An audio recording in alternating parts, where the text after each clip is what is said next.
आपको वो वोट क्यों करें? क्योंकि ऑलरेडी जुड़े हुए हैं आरजेडी बीजेपी से, यहाँ पे कास्ट की भी चीजें चलती है। आपने यहाँ बीजेपी के भी प्रत्याशी देखे हैं कई साल, आपने बीच में आरजेडी का भी प्रत्याशी देखा है। आपकी किस्मत बदली क्या? आपका जमीनी हकीकत बदला क्या है? आप जीतेंगे तो पहला काम क्या करेंगे बरकर सर के लिए? देखिए बहुत सारा काम है यहाँ पर। पहला काम जो फर्स्ट प्रायोरिटी में, सबसे पहले मैं एक सुनवाई केंद्र स्टार्ट कर दूंगा, जो कि आप फोन के ऊपर ही अपनी बात हमारे पास पहुंचा सकते हैं। हाँ, आते मुझे कहते हैं भैया मैं आपको पीछे से सपोर्ट कर रहा हूँ, मैं बैक से सपोर्ट कर रहा हूँ, सामने आने की हिम्मत नहीं करे। एक आदमी अकेला लड़ रहा है, आप देख लीजिए। आप गुजरात से आसाम तक से दिल्ली तक, मैं सबसे अकेला खड़ा हूँ, अकेला सब कुछ फेस कर रहा हूँ। लेकिन यहाँ पे लोग ऐसी ऐसी बातें करके, सोचिए आप अपने युवा को कमज़ोर बना रहे हैं। आपके पे ये ललकार है, आपकी मिट्टी पे और आपके अपने हमारे बक्सर के गुणों पे ये ललकार है कि ऐसे क्षेत्र में आप अपने एक ऐसे बेटे के साथ नहीं खड़ा होना चाहते हैं जो कि इस देश के लिए, अपने क्षेत्र के लिए और आपके लिए अपना सर्वस्व त्याग कर आया है। मैं वही सबको कहता हूं कि मैंने आपके लिए सब छोड़ दिया, और क्या अब आप मुझे छोड़ देंगे? पब्लिक को इस बात को समझना चाहिए कि अगर आप वोट मुझे देते तो भाई मैं जीतूंगा, सुधाकर सिंह कैसे जीतेंगे? सुधाकर सिंह कंफ्यूज तो ऐसे कर रहे हैं कि दो भागों में आपके वोट बट रहे हैं। आनंद मिश्रा जैसे क्या है, समर्थन दे करके फिर बैठ जाएंगे भाई। ये बेवकूफ़ी है। आनंद मिश्रा एक IPS अफसर रहा है जो अपने सब कुछ छोड़ के आया है। ये ताज ले रहे हैं सर पे, ये राजा बनने आए यहाँ पे भाई साहब। हम सेवक की तरह हम अपना सब छोड़ के आके, हम धूप पसीने में मेहनत करके काम, ये भाई साहब यहाँ राजा बनने आए और हमको ये लोग बेगारी समझ के रखा है इन लोगों ने। बनते हैं तभी तो बक्सर का ये हाल है अभी तक। एग्जैक्टली यही हाल है। ये लगता है कि प्रेशर में काम करिए इलेक्शन कमीशन ऑफ इंडिया। देखिए इलेक्शन कमीशन ऑफ इंडिया क्या करिए तो वही बता पाएंगे। हमारा जो कंप्लेंट था उस पर तो कोई सुनवाई नहीं हुई। बिहार का लोकसभा सीट जो चर्चित है और सुर्खियों में है वो है बक्सर। फिलहाल हम बक्सर में ही हैं और वही आनंद मिश्रा जी हैं हमारे साथ। तो इनसे भी हम समझते हैं कि क्या माहौल है और कैसे तैयारियां चल रही है। सर आपको स्वागत है मेरे रामराज न्यूज़ चैनल में। तो तैयारियां पहले कैसे चल रही है आपकी? अब लास्ट स्टेज चल रहा है। तो तैयारी की बात नहीं है, अब तो कंप्लीट करने की बात है। तो हमारा बहुत सॉलिड ही काम हुआ है ज़मीन पे। और मैं आपको बताऊं कि बक्सर की पूरी जनता साथ जुड़ी हुई है, बक्सर के लोग जुड़े हुए हैं और जो हमारे मुद्दे हैं ज़मीनी मुद्दे हैं, तो इसलिए लोगों के दिल के मुद्दे हैं, तो ये नेचुरल है लोगों के लिए हमारे साथ जुड़ने के लिए। तो एक दर्शकों का सवाल है, जो वोटर्स हैं, खासतौर से आपके जो वोटर्स आपके क्षेत्र के, आपको वो वोट क्यों करें? क्योंकि उनको ये समझाना बहुत जरूरी चीज़ है क्योंकि ऑलरेडी जुड़े हुए हैं आरजेडी बीजेपी से, यहाँ पे कास्ट की भी चीज़ें चलती है। तो आपको वोट क्यों करें, जो समझा सके आप हमारे दर्शकों और वोटरों को? नहीं, इसलिए करें कि आप पार्टी पॉलिटिक्स से उठ के देखिए। आपने यहाँ बीजेपी के भी प्रत्याशी देखे हैं कई साल, आपने बीच में आरजेडी का भी प्रत्याशी देखा है। आपकी किस्मत बदली क्या? आपका ज़मीनी हकीकत बदला क्या है? आप कहीं भी इस पूरे मानचित्र में बक्सर जो बिहार के मानचित्र में भी आप आया है क्या? आप खुद देख लीजिए ना। आपके जो लोग आते हैं वह पार्टी के नाम पे आते हैं और अपनी रोटी सेक के जाते हैं। एक बंदा अपना सब छोड़ के आया है, 18 साल का वर्किंग एक्सपीरियंस लेके आया है, जो कि एज अधिकारी काम किया है, ज़मीन पे बदलाव लाया है, सोशल में एक चेंज एजेंट के रूप में काम किया है। तो मैं इस बेसिस पे लोगों को कहता हूँ, मेरे मन में दर्द है कि मेरा जो समाज है वो पिछड़ गया है राजनीतिक कारणों से। मेरे मन में ये तकलीफ़ है कि मेरी जो क्षमता है मेरे क्षेत्र की, मेरे लड़कों में, मेरे युवाओं में, तो वो क्षमता लोग अपने फ़ायदे के लिए यूज़ कर ले रहे हैं। हमारे युवाओं का या हमारे जो परिवार हैं या जो हमारे क्षेत्र, इनका भला नहीं हो रहा। तो इन सबको मैं वो चीज़ के लिए एक मार्गदर्शक बोल लीजिए, एक बड़ा भाई समझ ले, अभिभावक समझ ले, उस हिसाब से मैं यहाँ लेने कुछ नहीं हूँ, मैं जो है देने के लिए आया हूँ। और जिसमें एक्सपीरियंस जो मैं यहाँ पे आप देखिए कि प्रशासनिक जो मैं अभिज्ञता लेके आया हूँ, साथ में जो अनुभव लेके आया हूँ, ये पूरी तरह से हमारे समाज के काम में आने वाला है। प्लस आप मेरा जो इतिहास उठा के देखते हैं, आप बाकी लोगों का देख लीजिए, आप प्रोफाइल, हमारा प्रोफाइल मैच के लिए अगर आपको लगता है वो हमसे बेहतर है तो आप उनको दे दीजिए। आप पार्टी के अगर नाम पे देंगे तो देख लीजिए पिछले इतने सालों से आप पार्टी को ही वोट देते रहे, आपने कैंडिडेट को नहीं देखा। इसीलिए पार्टी ने भी वैसे ही कैंडिडेट दिए हैं जिससे कुछ लोगों का स्वार्थ पूरा हो। आपकी बार ये मौका है आपके अपने सम्मान के लिए और अपने भविष्य के लिए, एक प्रत्याशी विकास के लिए, एक प्रत्याशी को अपनी ओर से खड़ा करके आप दीजिए, ताकि पार्टियों को भी समझना है कि अगली बार से वो अच्छा प्रत्याशी नहीं देंगे तो यहाँ की जनता सशक्त है, वो खुद प्रत्याशी अपने खड़ा कर। तो आपको वोट इसलिए लोग दें क्योंकि पिछले कैंडिडेट ऑलरेडी यहाँ से कंटेस्ट करके जा चुके हैं सांसद में, लेकिन काम नहीं किए, तो एक विकल्प उनके पास आया है, इसके बेसिस पे वोट करें, राइट? और अगली बार ना ब्लेम करें कि मैं नहीं आया था, ये कोई पढ़ा लिखा आदमी नहीं आता, हमारे पास अच्छा विकल्प नहीं आता, ये ब्लेम नहीं कर सकते। अगर अभी मेरे आने के बाद भी अगर लोग ऐसा सोचे, लोग भ्रांतियाँ फैलाएंगे आपके बीच में, क्योंकि लोग अपना पॉलिटिकल चाहिए, लोग अपना पॉलिटिक्स करने आए हैं, आपके लिए काम करने नहीं आए हैं। मैं काम करने आया हूँ, मैं पॉलिटिक्स करने नहीं आया हूँ। तो इस बात को समझदारी से लोग समझेंगे, मुझे पूरा यकीन है हम साथ में क्या सर, हमें भी एक पीड़ा हुई थी कि एक डुप्लीकेट आनंद मिश्रा जो खड़ा किया गया, और आपने बताया कि हमने कंप्लेन भी किया है। इलेक्शन कमीशन ने अब तक से इस पर कार्रवाई क्यों नहीं की? जो मिसयूज आपने भी बताया कि कहीं ना कहीं धांधली हो रही है, और आपने बताया कि मोदी जी या फिर बीजेपी का समर्थन कर मतलब एक सम्मान करते हैं, तो इतनी बड़ी पार्टी होने के बावजूद लगता है कि प्रेशर में काम करिए इलेक्शन कमीशन ऑफ इंडिया। देखिए, इलेक्शन कमीशन ऑफ इंडिया क्या करिए तो वही बता पाएंगे। हमारा जो कंप्लेन था उस पर तो कोई सुनवाई नहीं हुई, मैं इतना बता पाऊंगा। हमारे कंप्लेन पे कोई सुनवाई नहीं है, हमें कोई जानकारी नहीं दी गई। और यही बताओ, फ्री एंड फेयर इलेक्शंस होने चाहिए, जो कि क्योंकि मैं खुद प्रत्याशी हूँ, मुझे अब इस पे डाउट है कि ये हो रहा है यहाँ पे ऐसा। लास्ट क्वेश्चन कि आप जीतेंगे तो पहला काम क्या करेंगे बरकर सर के लिए? देखिए, बहुत सारा काम है यहाँ पे। पहला काम जो फर्स्ट प्रायोरिटी में, सबसे पहले मैं एक सुनवाई केंद्र स्टार्ट कर दूंगा, जो कि आप फोन के ऊपर ही अपनी बात हमारे पास पहुंचा सकते हैं। Help centre. हाँ, हेल्प सेंटर, हेल्पलाइन नंबर, जिससे कि मैं तुरंत आपके काम को कार्यान्वित करके, आपकी जो सुनवाई नहीं होती हो, चाहे आपका बेटा गुजरात गया रहने के लिए, 3 दिन 4 दिन उससे बात नहीं हो रही, बच्चा कहाँ गया पता ही नहीं चल रहा, तो किसको बोले? तो हमको बोले। आप कहीं पे जा रहे हैं, कोई सरकारी ऑफिस में अपनी बात रखने की कोशिश करें, कोई नहीं सुन रहा है, किसको बोले? हमको बोलिए। आपको किसी तरह की परेशानी है, कोई आपको हेल्प नहीं कर रहा, कहीं से कोई सुनवाई नहीं हो रही, किसको बोले? हमको बोले। ये सबसे पहला हम शुरुआत कर रहे हैं।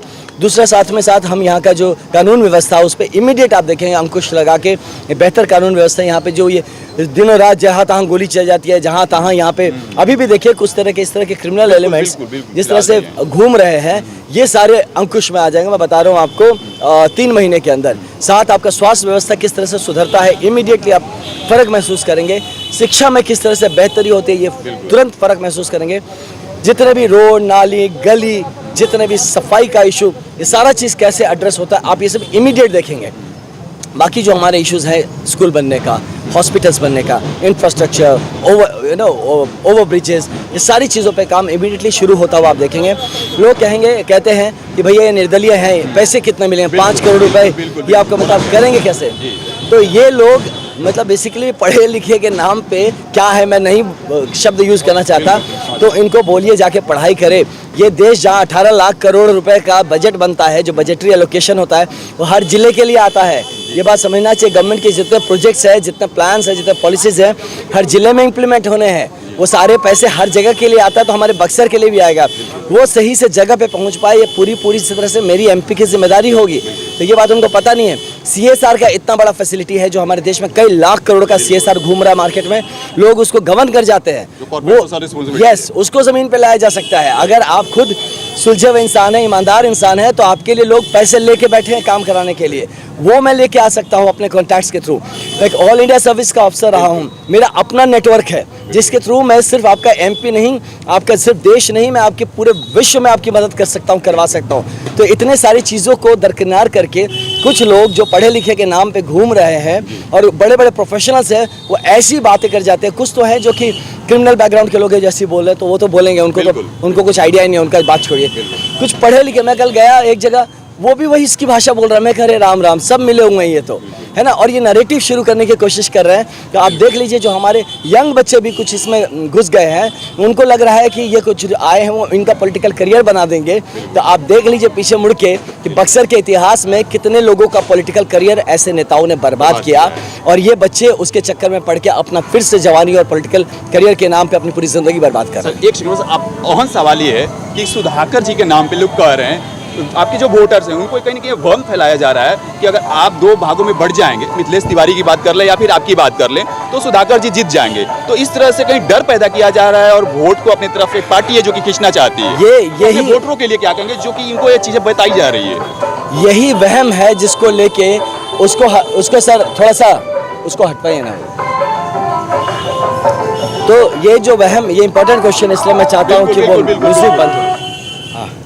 ये सबसे बड़ा वहम है, जिसके बचपन में सुन रहे कि बाबा आ जाएंगे, बूढ़े वाले बाबा आ जाएंगे, बोरी में भर के ले जाएंगे, बूढ़ी माई आ जाएगी, पकड़ के ले जाएगी, गब्बर आ जाएगा। यही चीज़ है, बच्चा समझ के रखा है यहाँ पे लोगों ने वोटर्स को, किस तरह की बातें करके उनको डराने और बरगलाने का काम करते हैं। एक अगर पब्लिक को इस बात को समझना चाहिए कि अगर आप वोट मुझे देते तो भाई मैं जीतूंगा, सुधाकर सिंह कैसे जीतेंगे? सुधाकर सिंह कंफ्यूज तो ऐसे कर रहे हैं कि 2 भागों में आपके वोट बट रहे हैं भाई साहब। को ऐसे वोटरों को हम बता रहे हैं, राजद के जो कोर वोटर्स रहे हैं, जो जिनको लगता है राजद के कोर वोटर्स है, स्पेशली यंगस्टर्स, उनको भी समझ में आता है कि ये जो बंदा आया है ये किसी पार्टी का नहीं है, ये विकास का स्वरूप लेके आया है। तो उनके भी जो यंग जनरेशन से हमारे साथ आए हैं, ये मत सोचे। और जो ये सो कॉल्ड कहते हैं इनके वोटर्स है, ये क्या मतलब आपका साम्राज्य चल रहा है क्या? आपके वोटर्स क्या होता है? ये बक्सर के लोग हैं जो अपना विकास चाहते हैं। आपका एक वोटर भी नहीं है यहाँ पे। ये बक्सर के विकास के लिए वो सारे के सारे वोट सबको आ रहे हैं, इसमें किसी को शक या संशय नहीं होना चाहिए। और कोई यहाँ वोट नहीं बट रहा है किसी का, सब जो जिसका हकदार है उसको उसका वोट मिल रहा है। वो चाहे राजद का वोटर रहा हो कभी, वो चाहे बसपा का वोटर रहा हो कभी, चाहे वो भाजपा का वोटर रहा हो कभी, आज उसको दिख रहा है कि आनंद भैया आए हैं, वो विकास के लिए आए हैं, वो भविष्य के लिए आए हैं और सब लोग हमारे साथ जुड़ रहे हैं। आप देख लीजिएगा, अप्रत्याशित मार्जिन से हम लोग जीत रहे हैं। बक्सर अब की जीत रहा है और हम ये सब इस सब चीज़ के बियॉन्ड है। जो भी इस शक या संशय में है इस तरह के भ्रम में न रहे, बिल्कुल अपने ना रहे इस किसी भी भ्रम में कि आप हमें वोट देंगे तो कोई और जीत जाएगा। मैं खुद विरोधी हूँ राजद का। अगर यहाँ पे कोई भी उम्मीदवार जीतता है, वो सच बात है कि वो जंगल राज की तरफ कहीं ना कहीं इनकरेज करेगा। वो सच बात है कि वो लॉलेसनेस आएगा यहाँ पे। वो किसी डेवलपमेंट का एजेंडा ही नहीं है उनको। उन्होंने ही बिहार का बदनामी करने का एकमात्र सिंगल हैंडेडली किसी का डिस्क्रेडिट है तो वो राजद का है। तो ये मैं बोलता हूँ। और भाजपा के जो प्रत्याशी हैं इनको भी ये बात समझनी चाहिए कि एक बंदा विकास के लिए आया, उनकी तो लुटिया गुल हो चुकी है। तो लुटिया गुल हो चुकी है तो हमारे नाम का बंदा खड़े कर देते हैं। 5-7 क्रिमिनल एलिमेंट्स को देके फेसबुक लाइव करवा के बुलवाते हैं हमारे अगेंस्ट, और वो सोचते हैं कि कुछ क्रिमिनल मिलके वोट पोलराइजेशन करा लेंगे। तो ऐसी हरकतें लोग करें ना कि मैं आपको क्या ही बताऊं। तो बस लोगों को एक भरोसा रखिए। आनंद मिश्रा जैसे क्या है समर्थन दे करके फिर बैठ जाएंगे भाई, ये बेवकूफ़ी है। आनंद मिश्रा एक IPS अफसर रहा है जो अपने सब कुछ छोड़ के आया है। वही पब्लिक को कहना है, पब्लिक को बता रहा हूँ कि आनंद मिश्रा एक IPS अफसर रहा है जो सब छोड़ के आया है। वो ऐसे किसी भी लोगों से मानसिक तौर पे बहुत ज़्यादा बलिष्ठ है। आप मेरी मानसिक बलिष्ठता के साथ मैच नहीं कर सकते।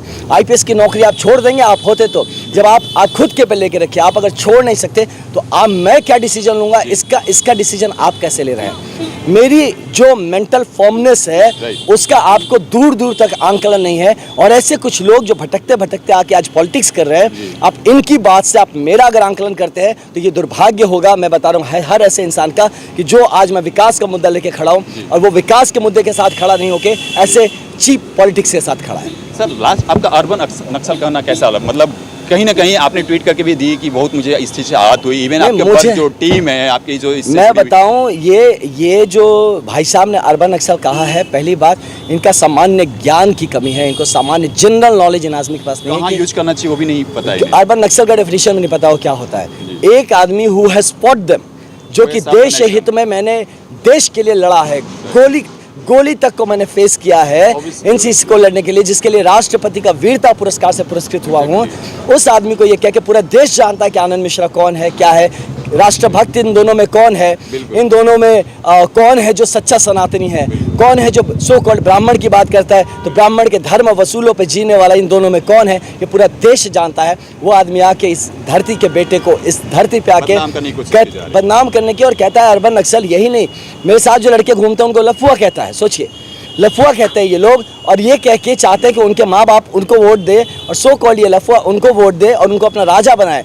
उनका एक ट्वीट या कुछ फेसबुक पे देखा था कि चले मोदी जी के सर पे ताज रहेगा बनारस, मेरे सर पे उनके सर पे ताज रहे। सोचिए, ताज ले रहे हैं सर पे, ये राजा बनने आए यहाँ पे भाई साहब। हम सेवक की तरह हम अपना सब छोड़ के आके हम धूप पसीने में मेहनत करके काम, ये भाई साहब यहाँ राजा बनने आए और हमको ये लोग बेगारी समझ के रखा है इन लोगों ने। बनते हैं तभी तो बक्सर का ये हाल है अभी तक। एग्जैक्टली यही हाल है। यही बात तो लोगों को समझना है ना यार। एक आदमी तुम्हारे सामने इतनी तरह से खड़ा है, इतने जद्दोजहद सह के सब कुछ को हर तरह की प्रताड़ना सह के खड़ा है, हर तरह के सो कॉल्ड बड़े बड़े पावरफुल लोगों से लड़ के खड़ा है, आपके लिए खड़ा, अकेला खड़ा है। बहुत बार लोग यहाँ आते हैं, मुझे कहते हैं भैया मैं आपको पीछे से सपोर्ट कर रहा हूँ, मैं बैक से सपोर्ट कर रहा हूँ, सामने आने की हिम्मत नहीं कर रहे। एक आदमी अकेला लड़ रहा है। आप देख लीजिए, आप गुजरात से आसाम तक से दिल्ली तक, मैं सबसे अकेला खड़ा हूँ, अकेला सब कुछ फेस कर रहा हूँ। लेकिन यहाँ पे लोग ऐसी ऐसी बातें करके, सोचिए आप अपने युवा को कमज़ोर बना रहे हैं। आपके पे ये ललकार है, आपकी मिट्टी पे और आपके अपने हमारे बक्सर के गुणों पे ये ललकार है